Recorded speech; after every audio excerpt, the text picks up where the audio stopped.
Good evening, I'm Sarah. Tonight we're talking about Zohran Mamdani's mayoral campaign in New York City, and he's really generated quite a buzz lately.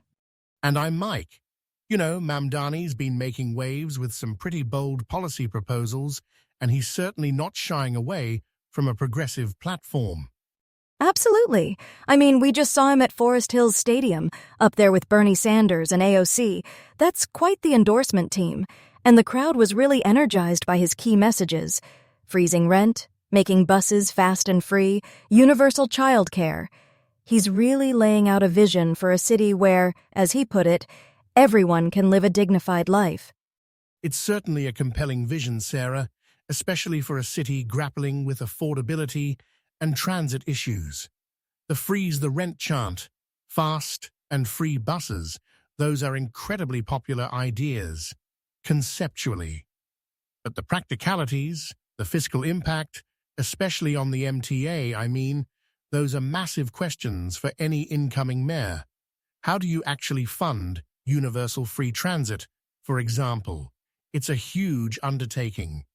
And yet, he's presenting this vision with a very distinct persona. We've seen clips of him in his music videos, performing Latin dance, even practicing Tai Chi at a Lower East Side community center. He's not your traditional buttoned-up politician, and I think that's part of his appeal, especially to younger voters or those looking for something genuinely different. He's trying to show he's connected to various parts of the city's cultural fabric. It definitely adds an interesting dimension to his public image, Sarah. A refreshing change for some, perhaps. But the mayor's office isn't just about cultural performances. It's about navigating crises. And that's where some of the heavier criticism has come in. Andrew Cuomo on WABC, he really went after Mamdani, questioning his ability to lead in a true emergency, bringing up scenarios like a 9/11. He absolutely did, and it was quite stark, wasn't it? Cuomo and Sid Rosenberg almost mocking the idea of Mamdani in that seat during a major crisis. It felt like a deliberate attempt to frame him as unprepared, maybe even too idealistic for the harsh realities of governing New York. That's a powerful narrative to push against. And Rosenberg's comment, he'd be cheering, followed by Cuomo's laughter and repeated questioning. It was a very pointed exchange. It raises questions about how some in the establishment view his progressive stance, almost as if it's incompatible with the gravity of the mayor's office during a real emergency. It really plays into that fear-mongering narrative. But Mamdani isn't shying away from those attacks. He's actually used that narrative to pivot, emphasizing his own connection to communities that have felt marginalized or targeted during crises. He specifically mentioned his aunt, who stopped taking the subway after 9/11 because she didn't feel safe in her hijab. That's a very personal and powerful counter to the idea that he wouldn't understand the city's vulnerabilities. That's a smart move on his part, Sarah, to lean into that.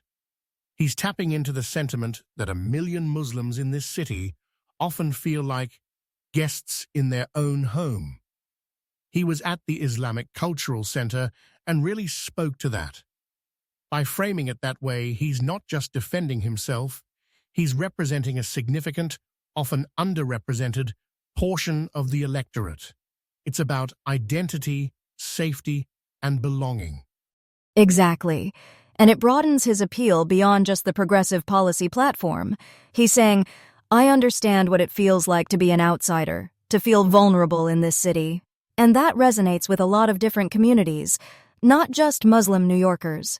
He's positioning himself as a mayor for every single person, which is a powerful message against divisiveness. It is, but he's got a long road ahead.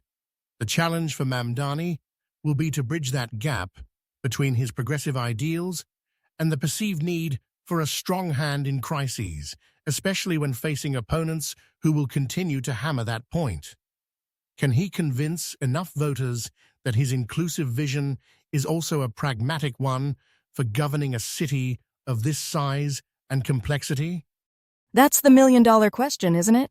He's clearly got energy and a dedicated base. The question is whether he can expand that base beyond the immediate progressive sphere and convince enough mainstream Democratic voters, and potentially even some independents, that he has the gravitas and experience to handle the immense pressures of the mayor's office. Absolutely. It's going to be fascinating to watch how he continues to evolve his message and confront these criticisms head-on. He's certainly injecting a unique and vibrant energy into the race, no doubt about that.